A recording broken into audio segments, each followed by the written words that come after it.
Bom dia, rapaziada! Caramba, cara, que maravilha, irmão. Que maravilha, que alma lavada. Né? E que pena que eu não tô conseguindo gritar, cara, que eu não vou conseguir falar alto pra caramba porque eu não tô na minha casa. Vitorinha, manda um abraço pra galera aí. O negócio é o seguinte, galera. Botafogo 1, Goiás 0, tabu quebrado. Não é nem tabu, né, meu irmão? Porra. O Botafogo já tinha vencido o Coritiba, que é um time verde, na última rodada. Agora bateu o time verde fora de casa. Né? Não tem mais essa. E vamos ganhar mais um time verde agora da empolgação. Vamos ganhar o Palmeiras. Não quero nem saber. Né? Vão atrapalhar um pouquinho a vida do Palmeiras na segunda-feira também. Né, cara? Mas do Palmeiras a gente fala depois. Vamos falar um pouco do jogo. O Botafogo vence o Goiás com muito mérito. Merecia a vitória pelo que vinha jogando, pelo volume que vinha apresentando, pelas chances que vinha criando, porque era o time que estava querendo jogar futebol, certo? Foi uma resposta para o time do Goiás que, desde o primeiro turno, tá? No primeiro jogo, que eles mereceram ganhar também, tá? Bateram o jogo inteiro. Com tudo que aconteceu, cara, com o Luiz Flávio de Oliveira tentando prejudicar a gente a todo momento, com o presidente do Goiás inventando um monte de mentira a respeito do Botafogo, inventando que o Botafogo estava com salário atrasado. Né? Assim, no ano passado o Goiás impediu com que a torcida do Botafogo entrasse no jogo no seu setor de direito visitante, e nesse jogo dificultou a venda de ingresso, vendeu o ingresso a R$ 100. Né, cara? Então não tinha nada mais justo do que o Botafogo ganhar de um clube que eu não acho que é pequeno, mas ele se comporta como um clube pequeno com essa diretoria, com essa gestão e com essas pessoas, certo? Então eu acho que não tinha nada mais justo do que o Botafogo profissional ganhar do Goiás amador. Eu acho que é dessa maneira que eu começo esse vídeo aqui, sabe? E aí a gente já começa a falar aqui um pouco do jogo, certo? A gente estava trocando uma ideia sobre a escalação, sobre a possível escalação, vocês estavam certos, né? O Piazon foi escolhido para jogar no meio campo, né? Houve ali uma trinca com o Tietê, Gabriel Pires e o Piazon, para na frente a gente ter ali o Vitor Sá jogando pelo lado esquerdo, para dar uma sustentabilidade maior ali para o Marçal, o Júnior Santos jogando pelo lado direito e na frente o Tiquinho Soares. E o Botafogo fez um bom primeiro tempo, sabe? É óbvio que tem a ver com o sistema de jogo do Goiás. O Goiás é uma equipe reativa, o Goiás é uma equipe que gosta de jogar no erro do adversário. Só que aí eu chamo a atenção para um aspecto. O Botafogo criou oportunidades, o Botafogo não só teve volume de jogo. Né? Naturalmente, quando o Botafogo é um time que gosta de ter a bola e o Goiás é uma equipe que não necessariamente preza por ter a bola, né? Se você olhar esse trabalho de Jair Ventura, ele não é completamente retranqueiro. É um trabalho que ele também se propõe a jogar quando ele tem a bola. Só que o Goiás estava recluso e o Botafogo estava apresentando um volume de jogo. Só que o primeiro parâmetro o Botafogo não só estava tendo posse, o Botafogo estava criando, o Botafogo estava encurralando, o Botafogo obrigava o Tadeu a trabalhar, o Botafogo obrigava a linha defensiva do Goiás a trabalhar, o Botafogo criava oportunidade, tinha escanteio, não estava com o pé na forra mais uma vez, isso é uma coisa que eu vou criticar aqui mesmo com a vitória, mas o Botafogo criava oportunidade. E segundo, quando o Goiás tentava atacar, poucas vezes, apesar de ser uma equipe que é programada para isso, naturalmente eles iam criar alguma oportunidade, e só tiveram uma no primeiro tempo, em que foram travados ali no bote do Adrielson, o Botafogo ele conseguia fazer o atacar defendendo muito bem. Né? Tinha um pós-perda muito bom, muito interessante com o Gabriel Pires e com o Piazon, né? Nessa marcação logo após perder a bola, e principalmente com o Vitor Sá, né? Que nesse papel estava fazendo bem. Só que agora, quando o Botafogo tinha a bola, primeiro, Vitor Sá, no momento que ele tinha que atacar, não estava legal. No lado em que o Botafogo ele é mais agressivo, o Botafogo não estava conseguindo produzir. Vitor Sá estava errando muito em tomadas de decisão, errando nos dribles, errando nos passes, nas finalizações. Teve um momento, cara, que o Vitor Sá era só ele conduzir a bola, cara, que ele conseguiria uma superioridade numérica numa situação que estava, se eu não me engano, ele, Piazon e Tiquinho, e tinham dois jogadores do Goiás. Ele abaixa a cabeça, ele dá 2 toques para trás e é o tempo da defesa do Goiás se recompor, cara. Eu fiquei muito puto nessa. O Vitor Sá realmente, ofensivamente, não estava bem. E o Piazon e o Gabriel Pires, não é que eles estavam mal ofensivamente, mas pela característica dos dois, o Gabriel Pires é aquele cara mais físico, que ele vai ganhar na intensidade, mas ele é pesadão, ele não é leve. Né? E o Piazon, ele também não é um jogador leve, certo? Então o Botafogo ele ficava muito previsível nessa rodagem de bola, e como o Goiás é uma equipe que ele marca ocupando espaço, a partir do momento que os dois meio-campistas são dois caras de giro não muito rápido, naturalmente o time do Goiás conseguia recompor de maneira mais adequada e mais fácil, né? Então o Botafogo ele tentava escapar algumas vezes através dos passes desses jogadores, né? Jogadas construídas ali pelo Marçal, o Tietê também achava alguns jogadores ali atacando espaço, e também nas movimentações muito interessantes do Júnior Santos, né? O Júnior Santos é um cara que se movimentou muito bem, só que ao mesmo tempo ele errava em algumas tomadas de decisão, principalmente na direção do chute, certo? E aí o Botafogo apresentou volume, criou bastante, mas não tirou o zero do placar no primeiro tempo. Aí no segundo tempo, né, o Botafogo tem algumas alterações que são feitas no decorrer da partida. O Botafogo continua naquele volume, o Goiás começa também a tentar, né, tomar uma iniciativa, porque está jogando em casa. E aí são algumas alterações que eu julgo como fundamentais. Vitor Sá saindo para a entrada do Jefinho. Né, o Jefinho ele fez um inferno na partida. Né, impressionante, ele com gás, ele 100% fisicamente. Lendo o jogo, ele mudou o jogo. Né? E daqui a pouco a gente fala especificamente do Jefinho.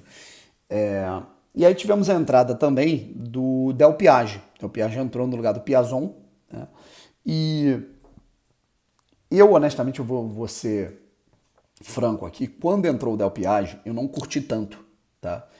Porque eu acho que é trocar 6 por meia dúzia, né, cara? Ele tirou um meio campista que não tem tanta mobilidade assim, colocou outro, né? Mas assim, a partir do momento que você tem essa peça no banco mais revigorado, e é um cara que ele tem um chute de média e longa distância melhor do que o dos outros jogadores, já fez a diferença, sabe? Então o Luiz Castro, ele foi muito bem nessa, sabe? A gente teve a entrada desses dois jogadores, né? E também teve a saída do Júnior Santos, né? Você lembra, Vitorinho, quem que entrou no lugar do Júnior Santos? Chega a se lembrar? Putz, cara, então vamos lá, vamos tentar pegar aqui qual foi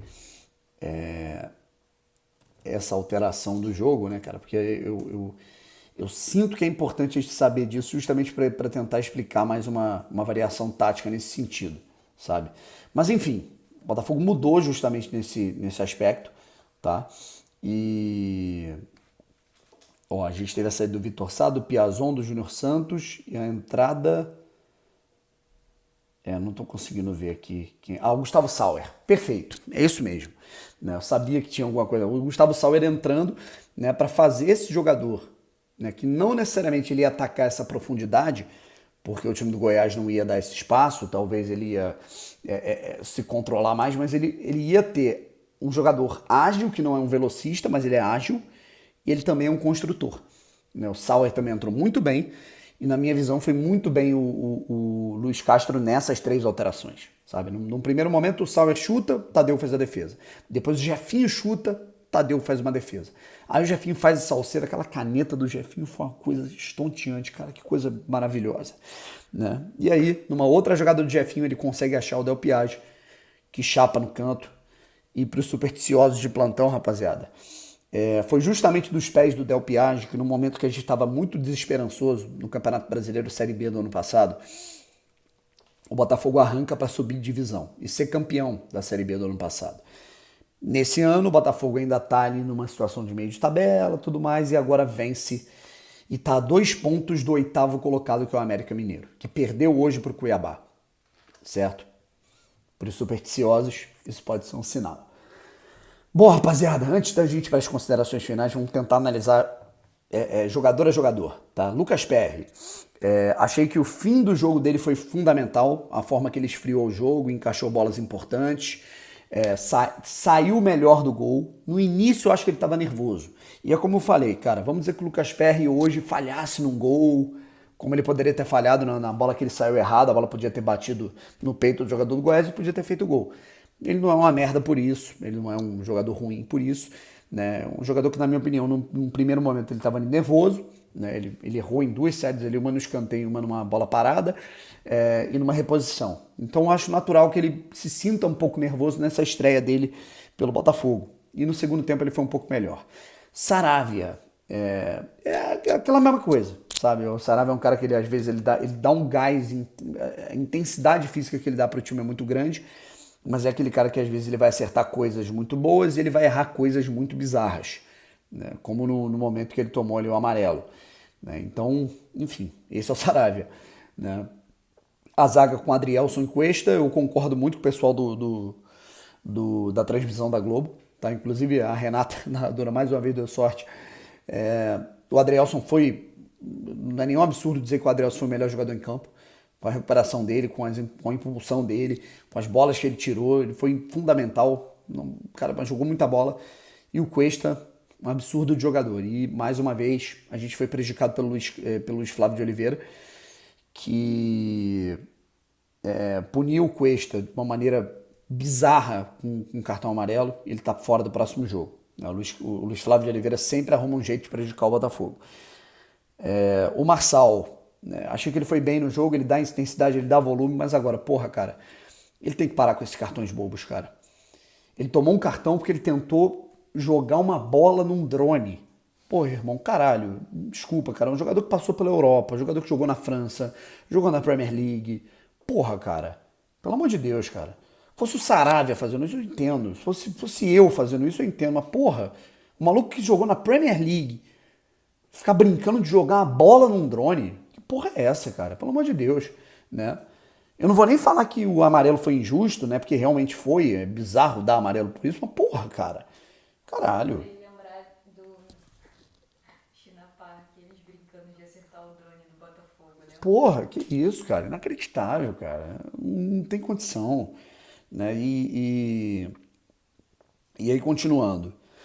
O Tietê, eu acho que ele fez um bom jogo, tá? Eu vi muita gente reclamando do jogo do Tietê, mas eu achei que ele fez um jogo seguro, equilibrado, retaguarda importante.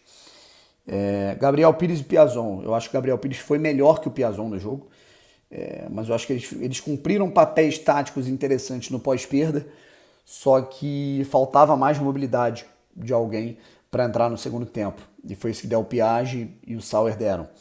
Vitor Sá, a mesma coisa, não estava conseguindo, nas tomadas de decisão e nas ações dele, progredir os ataques do Botafogo pela esquerda, e o Jefinho conseguiu isso naturalmente.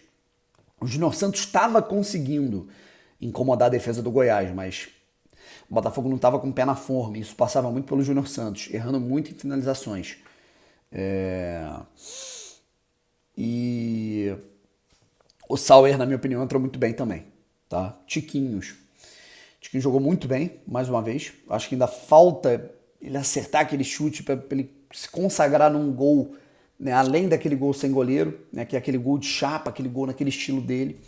Né, é o que está faltando para ele dar uma desafogada e dar para perceber que ele tá ansioso para marcar mais um gol.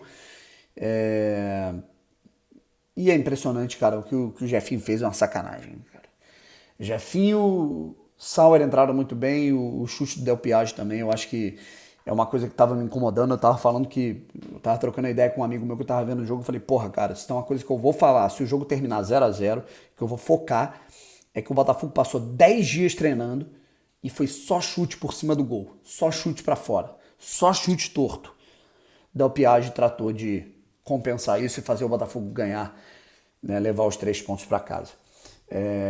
Vamos analisar aqui a tabela de classificação, rapaziada, porque a gente já mata aqui os jogos que aconteceram, né? Inclusive, a gente teve uma galera ganhando, então era muito importante o Botafogo vencer, né, esse jogo para não deixar essa galera distanciar ou ultrapassar o Botafogo, tá? E o Botafogo aproveitou a brecha para bater um adversário direto, que era o Goiás, e encostar no América Mineiro, que perdeu. Tá, vou até pegar aqui, ó. Primeiro, antes de ler aqui a tabela, vou pegar aqui, Brasileirão, jogos, tá? O Atlético Mineiro perdeu pro Palmeiras 1-0.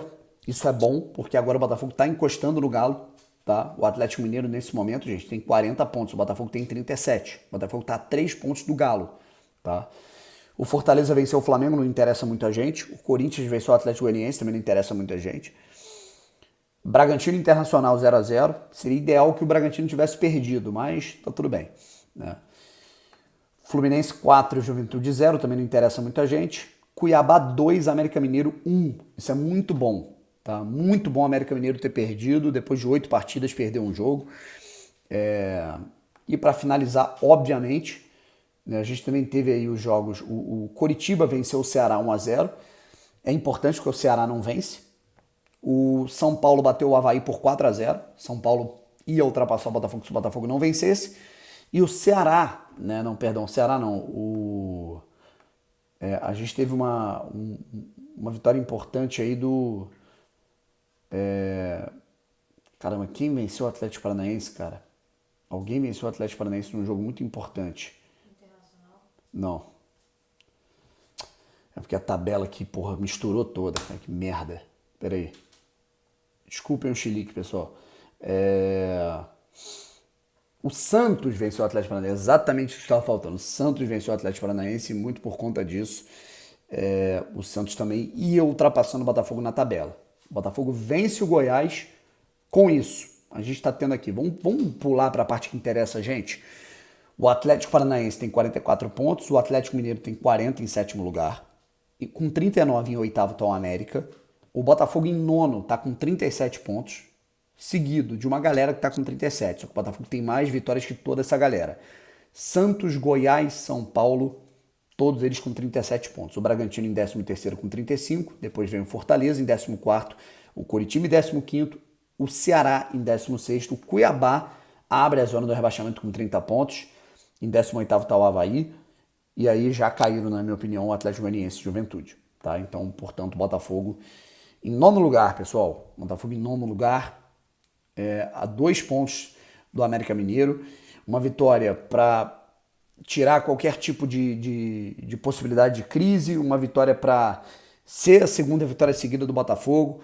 4º jogo sem perder do Botafogo. 3 vitórias em 4 partidas do Botafogo. Uma vitória para a gente poder realmente, dá para sonhar com uma coisa a mais. Tá? A gente não é mais aquele time que ele vai ganhar uma e perder 3. Ganhar uma, perder 4. Não é isso. Agora a gente ganhou 2 seguidas. Vai para cima, tá olhando para cima agora e não mais para baixo. Claro que é jogo a jogo, é passo a passo, não tem que se empolgar, mas agora o Botafogo está a 2 pontos do G8, que é o grupo de qualificação para pré-Libertadores se tudo der certo. Beleza? Uma vitória que, pessoalmente, eu acho que é muito importante, é muito impactante para a gente vencer um jogo com o Luiz Flávio de Oliveira, que é um mal intencionado apitando, a gente vencer um jogo contra o time do Goiás, né, que teve um presidente inventando uma notícia há poucas semanas do Botafogo. Então um beijo pro presidente do Goiás, essa vitória é especial para ele, tá? E que eu não lembro nem o nome, nem faço questão de lembrar, é uma pessoa insignificante. E uma vitória pra gente poder comemorar o aniversário, né, cara? Porra, vou comemorar o aniversário no dia 30, né, sexta-feira, para poder comemorar com a vitória. E segunda-feira, todos no Newton Santos. Acho que é importante. Não, você vai também. Você vai. Todos no Newton Santos, na segunda-feira, Botafogo e Palmeiras. Vamos lotar a casa. Vamos imprimir dificuldade para o líder do campeonato e vamos competir. Eu acho que essa é a palavra nesse momento. Pode ser que o Botafogo perca para o Palmeiras, porque o time do Palmeiras é muito melhor. Mas o Botafogo entra no campeonato de forma competitiva. Isso que é o mais importante. Um abraço, tamo junto. Até amanhã, que a gente vai ter live. Não sei que horas, tá? Porque eu vou ter que cuidar do meu pé, que vou ter que fazer uma ressonância. Mas a gente vai ter a nossa transmissão ao vivo. Valeu, tamo junto, um abraço e fui!